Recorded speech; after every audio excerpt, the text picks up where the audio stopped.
All right, hello, I am Miss B, if you don't know me yet. Today we're going to go through your Unit 5 geometry review. Your test is on Friday, okay? So, couple tips for studying and stuff. Go through these problems on your own first, okay? If you're having trouble, if you get stuck on a problem, you're not quite sure if you did it right, then check the key that your teacher uploaded in Schoology. Then you can come look at this video, okay? The more math you do on your own, the better you'll do on your own during the test. All right, that's just some study help, okay? Looking at the first problem on your review, let me share this pretty cool GeoGebra thing I found, okay? The very first question on your review, I'm not going to show it because I already have my answers on it. They're giving you a square pyramid. So take a look at this. This is a square pyramid, pyramid, my base is a square. They're asking for each plane described, sketch the cross section that results from the intersection of the pyramid and the plane. Okay, so that first one, if I take a horizontal cross section of this plane, you can see no matter where I put it, it's a square. Okay, the thing that makes it a pyramid is from the base to the top, you see that square is getting smaller, see on the right-hand side of the screen. Okay, but those horizontal cross sections are squares, right? A vertical plane that passes through the point at the top. I'm looking at 1B now.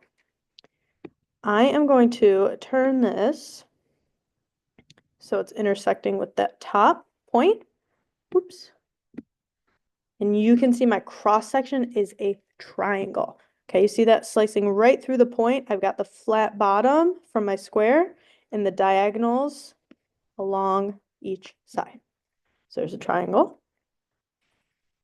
Okay, it should be an isosceles triangle if we want to be more specific. Okay. Part C says, what if I take a diagonal plane? Okay, if I have one that's kind of coming not straight up and down, but not flat, horizontal. Okay, I'm not going to have this point at the top anymore. It's going to flatten out. So, see that? This diagonal plane? What kind of shape is that? Trapezoid for sure. Okay, same thing that way. Okay. So I'm pretty sure it's trapezoid. Looks like a trapezoid to me. It's some quadrilateral. This one looks like the angles aren't quite right, but maybe I'm just imagining things. Okay, so let me switch over. There we go. This is why I wasn't showing the paper from the start, because I already have my answers. Okay, so this is what we just went through.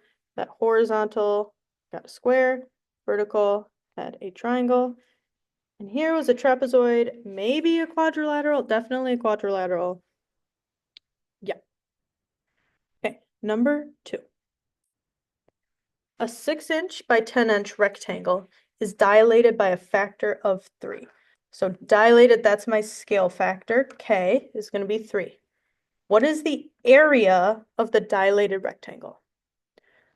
So what I want you to think about, there's 2 different ways to do this. I can do 6 times 3 and then 10 times 3 and then refine the area. But when I'm scaling area, think about what are my units for area? They're always units squared, right? Okay, so my area right now, 6 by 10 for rectangle, area is length times width. So my area, 6 times 10, or 60 square inches. Okay, so to find the area after I dilated by that scale factor of 3, you're going to take our final area is going to be our original area times that scale factor squared. And we all know area is units squared, so I'm going to have scale factor squared. Okay, so my final area, or you can use, I was using D for dilated in my class. Okay, so the area of the dilated shape is going to be that 60 inches times 3 squared. Okay, so your scale factor should match your units. So area is squared, so we've got 3 squared, okay? And then we just type in our calculator. What is 60 times 3 squared? It'd be 540. And I'm in inches, so square inches. Always include your units.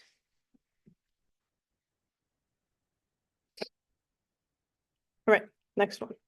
Gotta zoom out a little bit. Sorry if the quality is bad. Also, this is the best setup that we've found for filming videos like this. All right, a toy train set includes a train station building, which is a scale model of a real building. The area of the front side, so again, we're talking about area, is 1 square foot. The real building's front side has an area of 400 square feet. If we view the real building as a dilation of the toy, what is the scale factor? So this part means the toy is going to be my original area, and the real building is going to be my dilated area. Okay? So let's fill in that info. So plug in what we know and solve for what we don't. So my dilated area is 400. My original area is 1.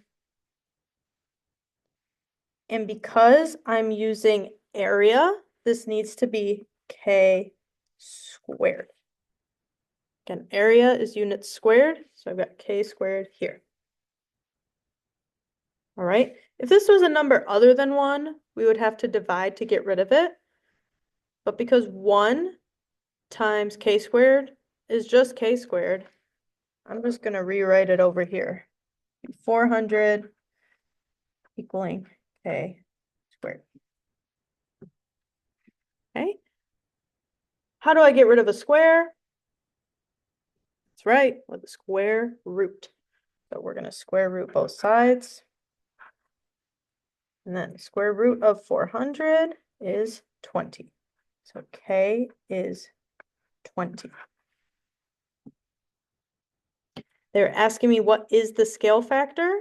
So they were expecting a k equals, right? Find the scale factor. Here it is, k equals 20.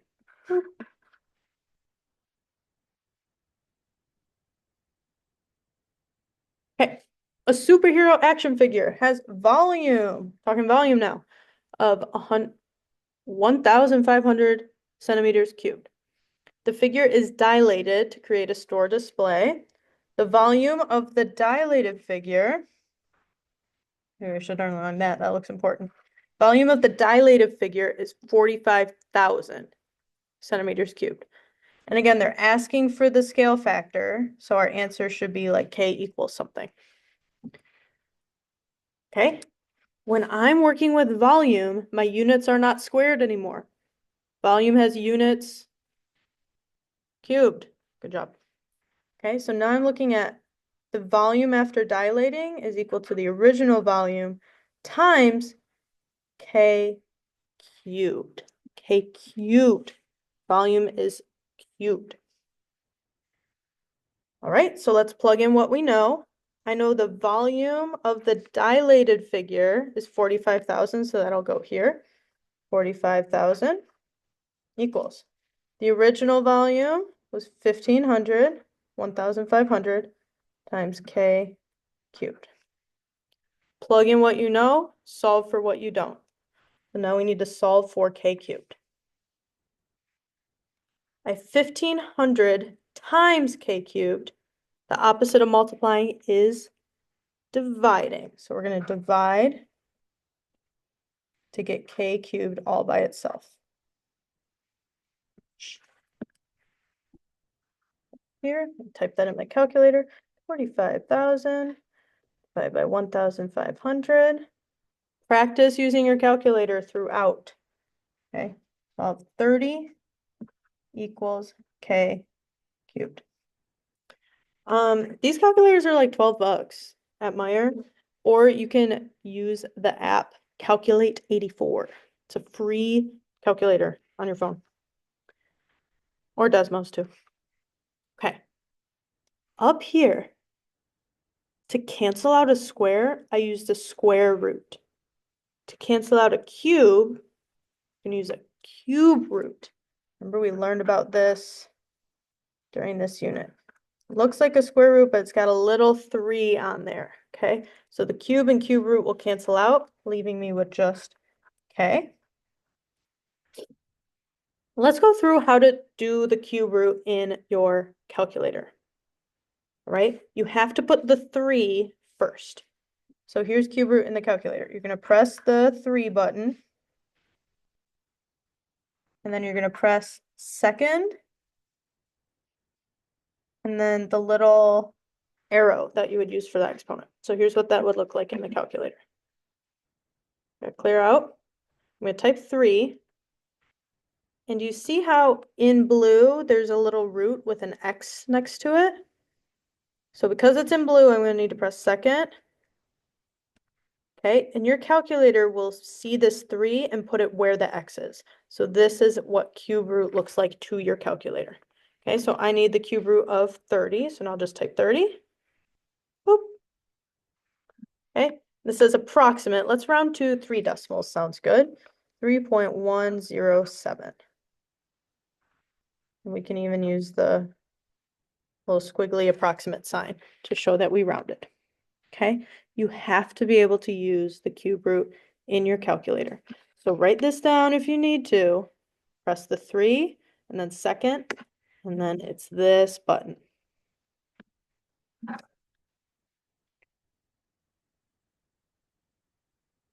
Okay, in the solid picture, the cylinder has a radius of 4 centimeters, okay, radius of 4, and a height of 10.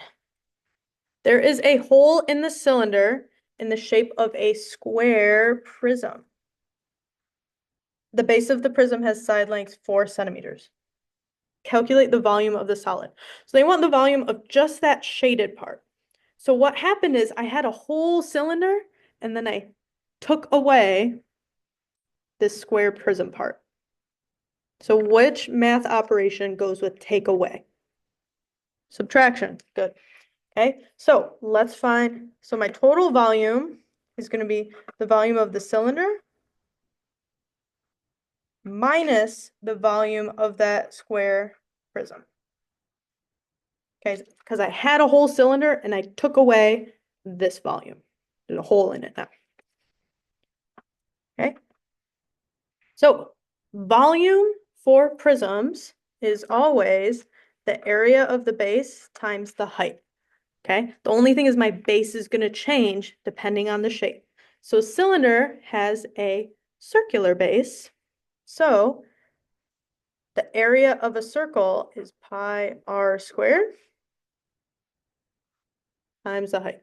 Okay, B is area of base.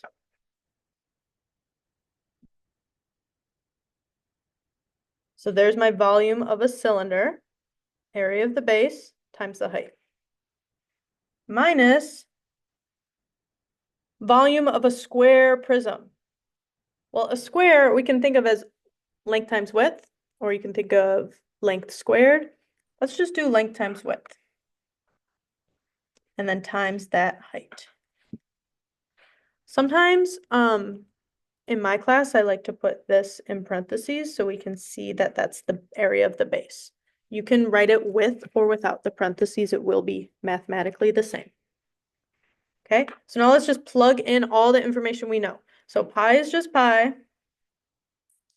The radius is 4. So pi times 4 squared times the height is 10.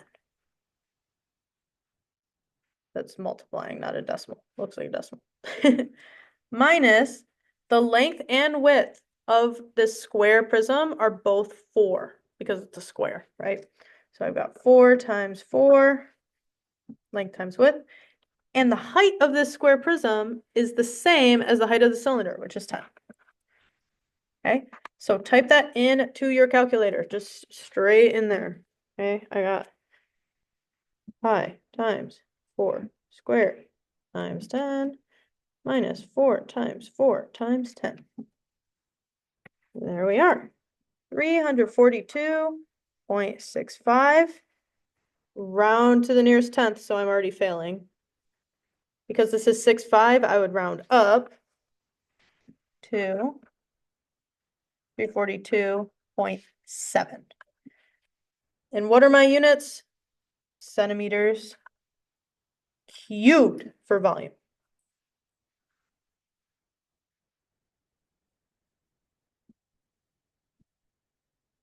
Okay, you don't need to write this part down. This is what's going on in my head when I do the setup. Okay, I find it really helpful to write it down, honestly, but I know some of y'all don't like writing stuff down, so I'm not gonna force you. But this, I would like to see your work, okay? A shop sells 2 brands of sunflower seeds. Brand A's package is in the shape of a cone with radius 2.5 and height 10, both in centimeters. Brand B, shape of a square prism, height of 2.5, and each side of the base measures 5 centimeters. Which package contains more seeds? So what I'm looking for here, which package contains more seeds? Think about this. What math term goes with the amount in a package? Volume, okay? So what this question is asking me for is find the volume of each one. Okay? So let's kind of compare. Here's my cone, really good cone. Here's my square prism. Really good square prism. Okay, so volume of a cone. Whenever you have a pyramid shape or like a cone where those cross sections are getting smaller as you go up, you need the volume of 1/3 times the area of the base times the height. Okay, so cone has a circular base. So again, area of a circle is pi r squared. And then the height is just h. So let's just do the cone first. Okay, so 1/3 times pi times my radius is 2.5. 2.5 squared times the height is 10.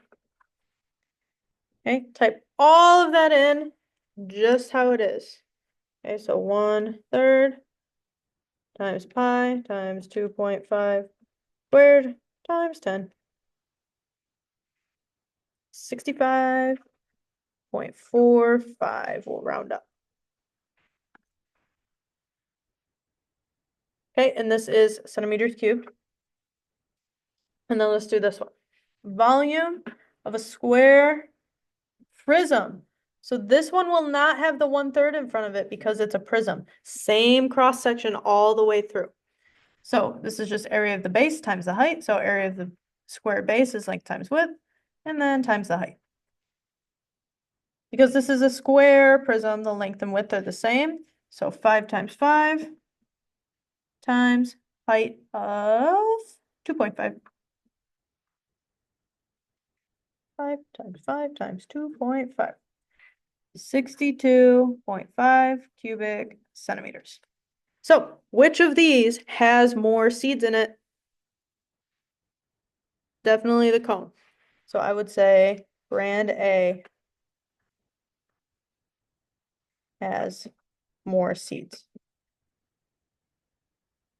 Okay, it may seem silly, but you can't just find the numbers. You need to make a conclusion. If I ask you which package contains more seeds and you just write a bunch of numbers down, that doesn't answer my question. You need to say brand A has more seeds. Okay? So, whoop, here we are. Sketch and describe the solid produced by rotating the figure around the given axis. Then find its volume. Okay? Round is a big keyword here. My class knows we were talking about this today. If I'm going around, number one, this should have like the same shape, should be symmetrical. There we go. And because it's going around, what shape is round? A circle. this will have a circular base. Can I be more off of the drawing? Circular base. Let's try that again. There we go. A round circle. Okay. So they already kind of split this into two shapes for me. You can see I had a triangle and a rectangle. Okay. So describe this solid. Because this is two very distinct sections, what is this part? What shape is just this part? A cylinder. And this part? A cone. Okay. So to describe, I would say cylinder on top of a cone. Okay. So they give me some really key information here. I can see that the radius of both my cylinder and my cone is 4. Okay, so my radius is 4. They're asking me to find volume. So I'm thinking for volume, I usually need, if I've got circles involved, I need radius. And for volume, I always need height. Okay, I can see the height of my cylinder is just this part, the 8. I'm going to use a capital H for the cylinder because we're going to have a separate height for my cone. How could I find that height for my cone? I can see two different ways from this picture. One way, let me pop out this triangle. I can see a right triangle where I know 4 and 5, and this would be the height of my cone. Do you see that right here? So here is my height. So I could use Pythagorean theorem to solve for that height. Or look at the other information they gave me here. This whole thing is 11, and if I take away that 8, how much is left? 11 take away 8. 11 minus 8. 3. So that 11 minus 8 would give you a height of 3 for just the cone. Again, if you did Pythagorean theorem, you would also get 3. So I have a cylinder on top of a cone. So I'm adding those two shapes together. So the total volume is going to be the volume of the cylinder plus the volume of the cone. Again, this is what's like going on in my mind when I'm thinking about finding volume here. So volume of a cylinder, we already did that one in number 5. That is pi r squared times h. Again, the area of the base times the height. For a cone, we need the 1/3 pi r squared times height. Okay. Because a cone is coming to a point like a pyramid does, we need that 1/3. But then it's still area of the base and height. 1/3 area of base times height. Okay, so let's just plug in everything we know. So I have pi, radius of both the cylinder and the cone is 4. So pi times 4 squared. Oops, I meant to use a capital H for cylinder. That's a capital H. Okay. I'm only using different letters because they're different heights. I just feel like it's more clear. I don't know. So the height of that cylinder is 8. I'm just going along. Pi is going to stay pi. The radius is 4. And the height of my cone now is 3. Okay. It's good to know how to simplify these things with leaving pi in them. I'm going to show you how to do that, but you can also just straight type this in your calculator right now. But let's kind of go on a detour. Anytime you see pi and a bunch of stuff multiplied together, you can just type the numbers multiplied. So I can do 4 squared times 8. This would be 128 pi. And then same thing here. Even though this 1/3 is not next to this other stuff, you can still type in 1/3 times 4 squared times 3. and this would be 16 pi. Oops, it's a pi. This is not how I usually hold my pencil, so my handwriting's bad. Okay, then if I have 128 pi's and 16 pi's, 128 plus 16, that'll give me 144 pi's. Okay, it's helpful to be able to simplify things like this while keeping pi. But when they're just asking me to find volume, if I told you, like, yeah, that cup is 144 pi big, I don't know, I didn't even use units. That's not helpful. I do want to see the actual value. So you can jump from here down to here. You don't need to do all this stuff. So if you're like, Miss B, what's going on? Just ignore that. Let's type this straight in our calculator. Again, this is just a skill. We're practicing skills a little bit on this review. So pi times 4 squared times 8 plus 1/3 times pi times 4 squared times 3. 452.39. They didn't give me units, but because this is volume, I'm going to say units cubed. Always need to write some kind of unit, even though if they don't tell you. And guess what? If you put 144 pi, it'll give you the same number. Okay? So again, you can go from here to here, no problem. Be comfortable simplifying things with pi in them, because sometimes pi cancels out and it's awesome. All right. Last page. Number 8. An oblique cylinder with a base of radius 3 units is shown. What makes it oblique? You guys ever exercised before? Do conditioning for your sport or athletics? Your obliques are the muscles on the side of your abs right here. Okay? They help you move side to side. That's why it's oblique, because it's tilted to the side. Okay, so don't be scared about a new word. Okay? The top of the cylinder can be obtained by translating the base by the directed line segment AB, which has a length of 5√2 units. So here's AB. The segment forms a 45-degree angle with the plane of the base.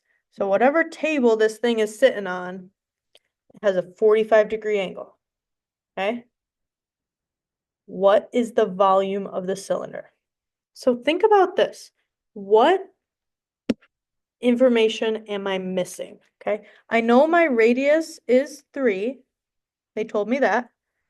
What information am I missing right now? Oh, and I know this is 5√2. Height. I don't know the height of the cylinder. This is not the height. Okay? The height is always perpendicular to the plane that your solid is sitting on. This is my height. I don't know my height. Okay? If you remember your special right triangles from last semester, this should be a piece of cake to find your height. If not, that's okay. We'll go through it as if we don't remember special right triangles. If I have some side lengths and an angle, think about how could I find my missing side length? Am I going to use Pythagorean theorem? No. You're going to use your trig functions, sine, cosine, and tangent. Okay? I'm looking at this angle. My sides I'm interested in are the opposite side, because height is opposite to that angle, and the hypotenuse. So opposite and hypotenuse, that goes with sine. So I'm going to look at the sine of my 45-degree angle is equal to the ratio of the opposite over the hypotenuse. So h over 5√2. And I want to write it as 5√2. I don't want to type that in my calculator and get a decimal and round it, because then my answers will be a little bit off. Okay? So before I can even start the volume, I need to find the height. How can I solve for height here? I have h divided by 5 root 2. Multiply by 5 root 2. Opposite of dividing is multiplying, so let's multiply by 5 root 2. Multiply by 5 root 2. Okay, so these will simplify away. I'll just have h. And let's type this in our calculator. 5 square root 2 times sine of 45. Let me make sure I'm in degrees. Okay. So 5 square root 2. Be sure you close your parenthesis. Look, it's opening up, so you can type all sorts of stuff in here. But I only want the 2 under my square root. See that? So because these parentheses, it'll only put the 2 under the square root. Okay? Times sine 45. 5.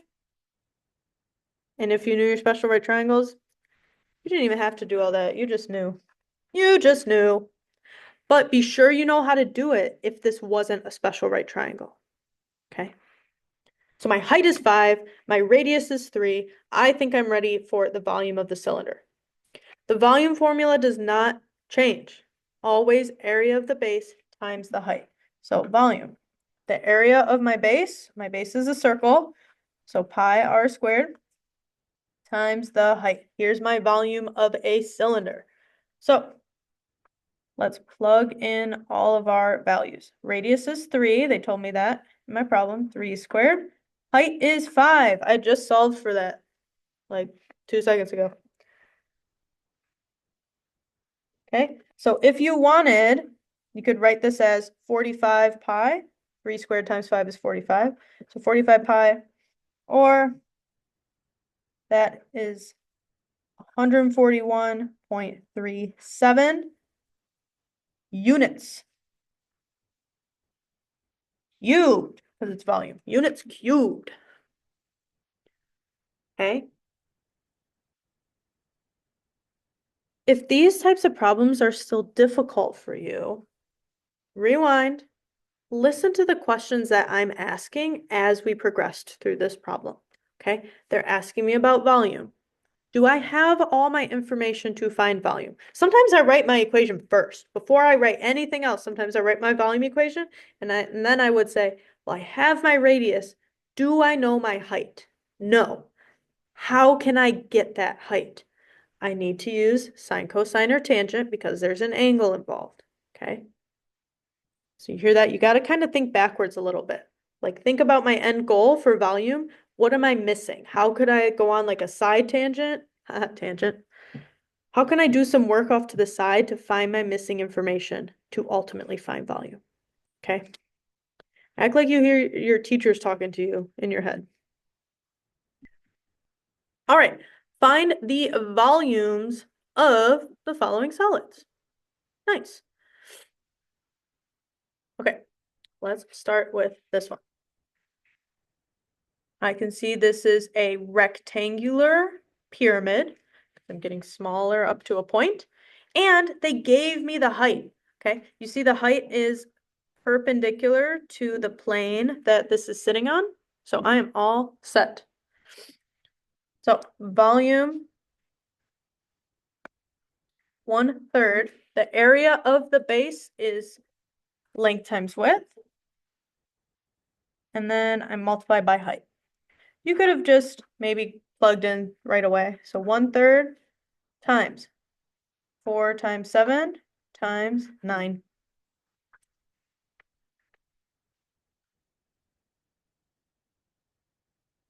I said 79, not 7 times 9. Okay, and this was, whoa, 84 kilometers cubed.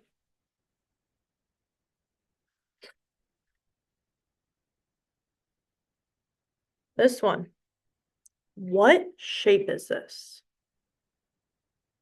If I were to put this shape flat on a table, what would the base be?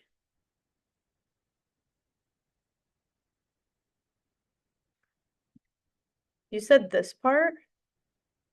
If that was flat on the table, then I'd have a shape that looks like this, right? What's actually happening, I want to look for patterns with pyramids or prisms. So do you see that this triangle is the same as this triangle here? Same face, and they're connected together through these lines. This is a triangular prism, where this is my base. Here's the base. Okay. So prism, volume of a prism is just the area of the base times the height. Specifically for a triangle, the area of a triangle is, I always say 1/2 base times height. I don't know, that's how I learned it, but I think you guys do base times height over 2. And then this is the height of the prism. So be careful differentiating those. Okay, so this triangle, it might also help to look at that one. Let's draw just the base of that shape. So this long leg is 4, and this 3 is the short leg. Do you see that? And then the hypotenuse is 5. Okay, and then the height of a prism is the length.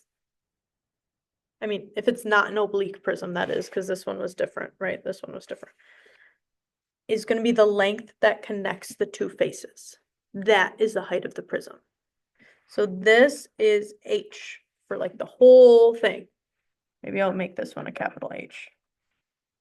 This is the height for the whole thing. All right, so volume equals the area of this triangle. So 3 times 4 divided by 2 times the height of the prism itself. If the shaded part was sitting flat on the table, this 4 would be the height. So plug that in your calculator. 3 times 4 divided by 2 times 4, 24. We're in meters cubed. Okay, if things are rotated funny, take a second, draw it out like this, shade the base, you can mark up your test, be helpful to yourself. Okay, so let's look at this. I'm thinking this is a pyramid because I have a flat base coming to a single point. Okay, it's a triangular pyramid because my base is a triangle. So volume equals 1/3 times the area of the base times the height. So we just talked about the area of a triangle is base times height of the triangle over 2.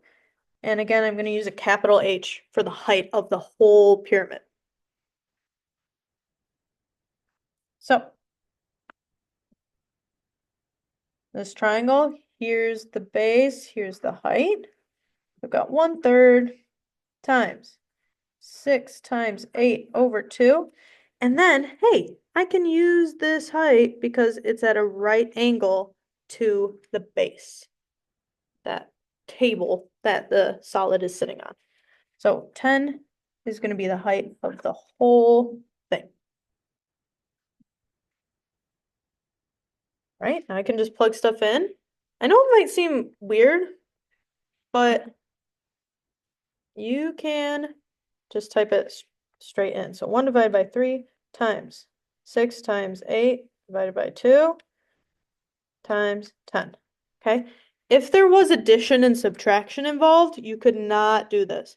But because it's multiplication and division, PEMDAS, multiplication and division have the same priority in the order of operations, you can just type it straight through.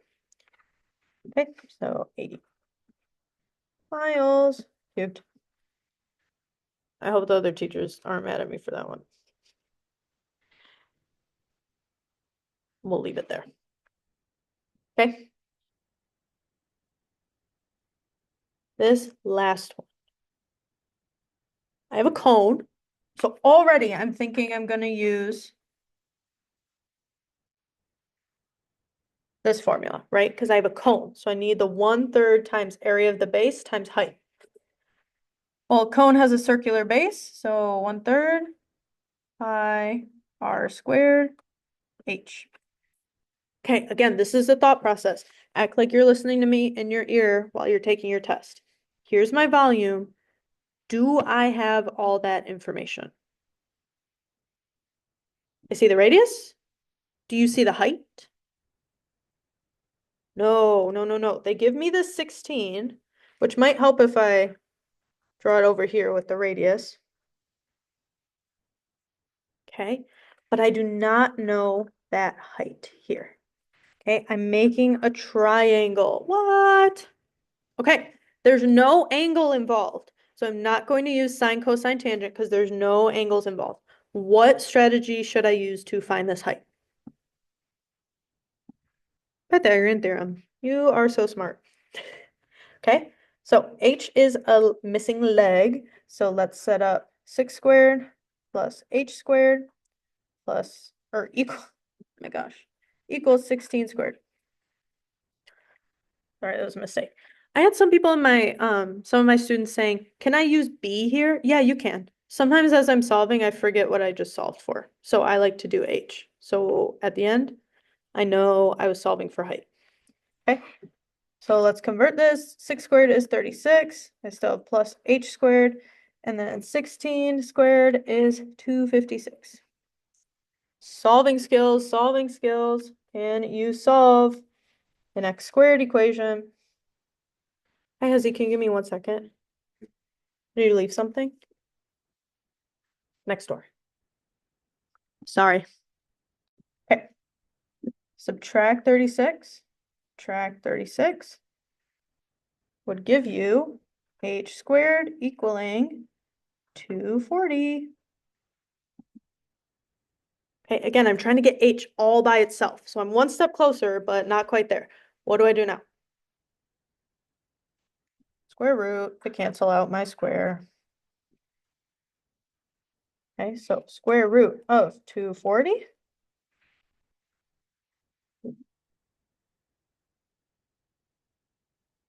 And I'm actually going to leave this as the square root of 240. Sorry, you can literally not see my hands in the way. Do you want to say hi, Miss Cass?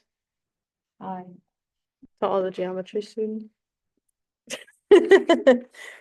Okay, this is going to be a super cool trick. I'm not going to get a decimal approximation for this because I'm going to show you why. Now that I know my height and my radius, let's go back to our volume formula here. Okay. Volume.